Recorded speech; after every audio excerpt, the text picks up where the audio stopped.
the decision-making at Nottingham Forest in terms of who is and isn't going to be their manager this season has been a great topic of conversation all summer.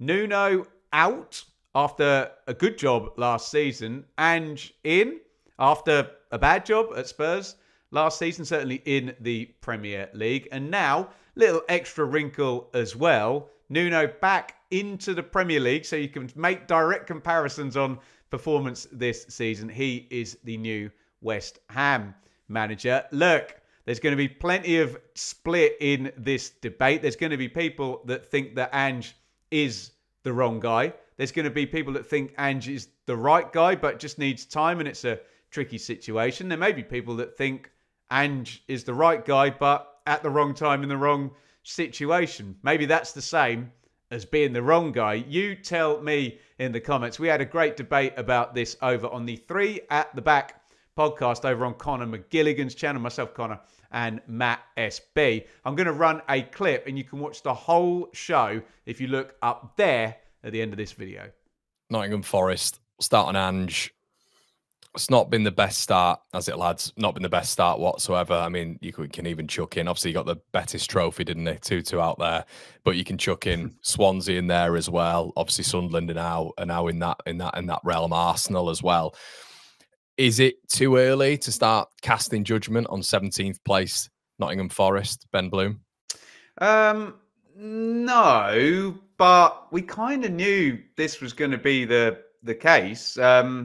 You know, even if, well, you tell me, Conor, if this change had been made 2 days after the end of the season and Ange had had the whole transfer window and the whole summer to work on the pattern of play, would you still be sat there saying, I'm a little bit concerned that this squad has to go from a pragmatic counter-attack style to a full-on defenders 10 miles apart and attack style? Would you have been saying that on the eve of the season?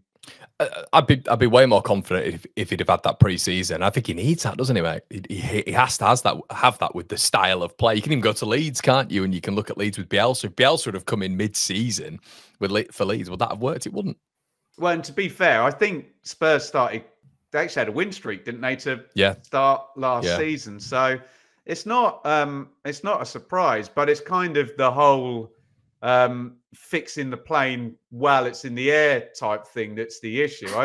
I think Ange is a good coach, isn't he? But this might be a tricky situation, I guess. Where are we going, Matt? Newcastle away, Chelsea home. Ben, let's also throw in the fact that Burnley and Sunderland, newly promoted sides, have taken points now off Nottingham Forest under Ange.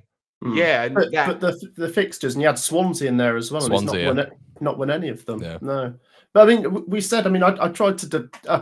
I defended Marinakis' decision, didn't I? I said there's logic to this. If you're going from someone to get you into the Premier League, you got Steve Cooper, and then someone to get you seventh is Nuno. Someone to win the Europa League, and maybe their best performance has actually been the Europa League one away at Real Betis. I don't know if that competition just suits him, but you can maybe make an argument they've been unlucky. I mean, they definitely had chances, but Chris Wood's not firing, is he? He had 6 shots against Sunderland. I couldn't believe he missed. Did you see the header? Oh, well, that last I couldn't believe he missed. 6 shots, 5 off target. So it's just poor. And then maybe they miss Elanga as well. You know, Elanga not being there. He's obviously gone up to Newcastle. Well, I think you look at Burnley and Sunderland. I don't think they're creating. I mean, their XG. I've just checked their XG in those 2 games. Burnley 1.16, Forest 0.73 in that game. And Conor, to the Nuno point, this is a team that didn't make many chances even at their bet. They were just brutally efficient, had an amazing striker in brilliant form, right? 100%. Sunderland 1.42 to Forest 1.94. That looked like a game of which,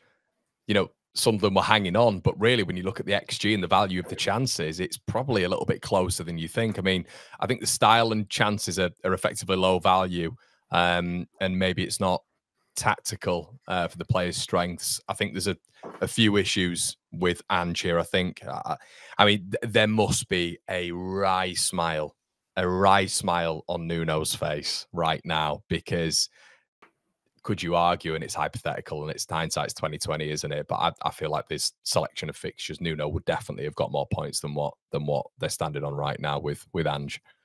And it's a concern, Conor, as well, that I'm sure we've all been and enjoyed going to the City ground, but that's been the basis of their kind of Premier League journey. You know, noisy, hard to play against, hard to beat in there.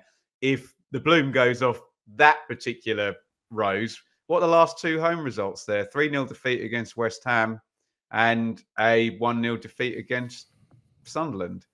But I don't need to add anything to that, do I? well, going forward as well, maybe we're looking at this to play devil's advocate. We're looking into this maybe a little bit too much. I mean, I think Elliot Anderson's one of my favourite players in the Premier League. I think he's truly a brilliant football player. Young as well. He's only 22. Nico Williams is very, very good. I thought at the weekend, Hutchinson, when he came on, he changed the game. Very, very good. Backward and Doy, let's be honest, are top talents at Premier League level. And I think they've shown a lot so far as well. You're looking at Zinchenko, Chris Wood, obviously last season, and Morgan Gibbs-White. He's not been great so far, but they've got a mass amount of talent. And let's not forget Milenkovic and Murillo at the back as well, who were 2 of the best centre-backs last season. So there's a lot there, Matt, for Nottingham Forest to work with. The recruitment over the last 24 months has been pretty staggering, hasn't it?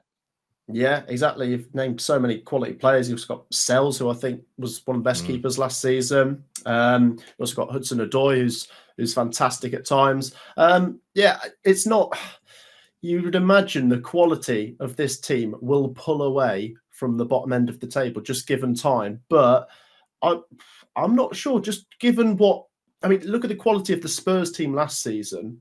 Ange got them 17th, didn't he? You know, you wouldn't have thought in your wildest dreams that Spurs had finished 17th. So what's to say Forest couldn't? You know, inevitably, if you're looking at the quality of the squad, they should pull away, but it's not impossible. They could be struggling for a long time. Matt, can I just push back on the keeper and the centre-backs? Sometimes and I think they're quality players, all 3 of them, but you have to play a system that accentuates the positives and hides the weaknesses. And Nuno and his system really got the best out of the 2 centre-backs and the keeper, didn't he? Yeah, definitely. I mean, Murillo's been looked at by Liverpool and plenty of the massive clubs, but it's still lots of quality, though.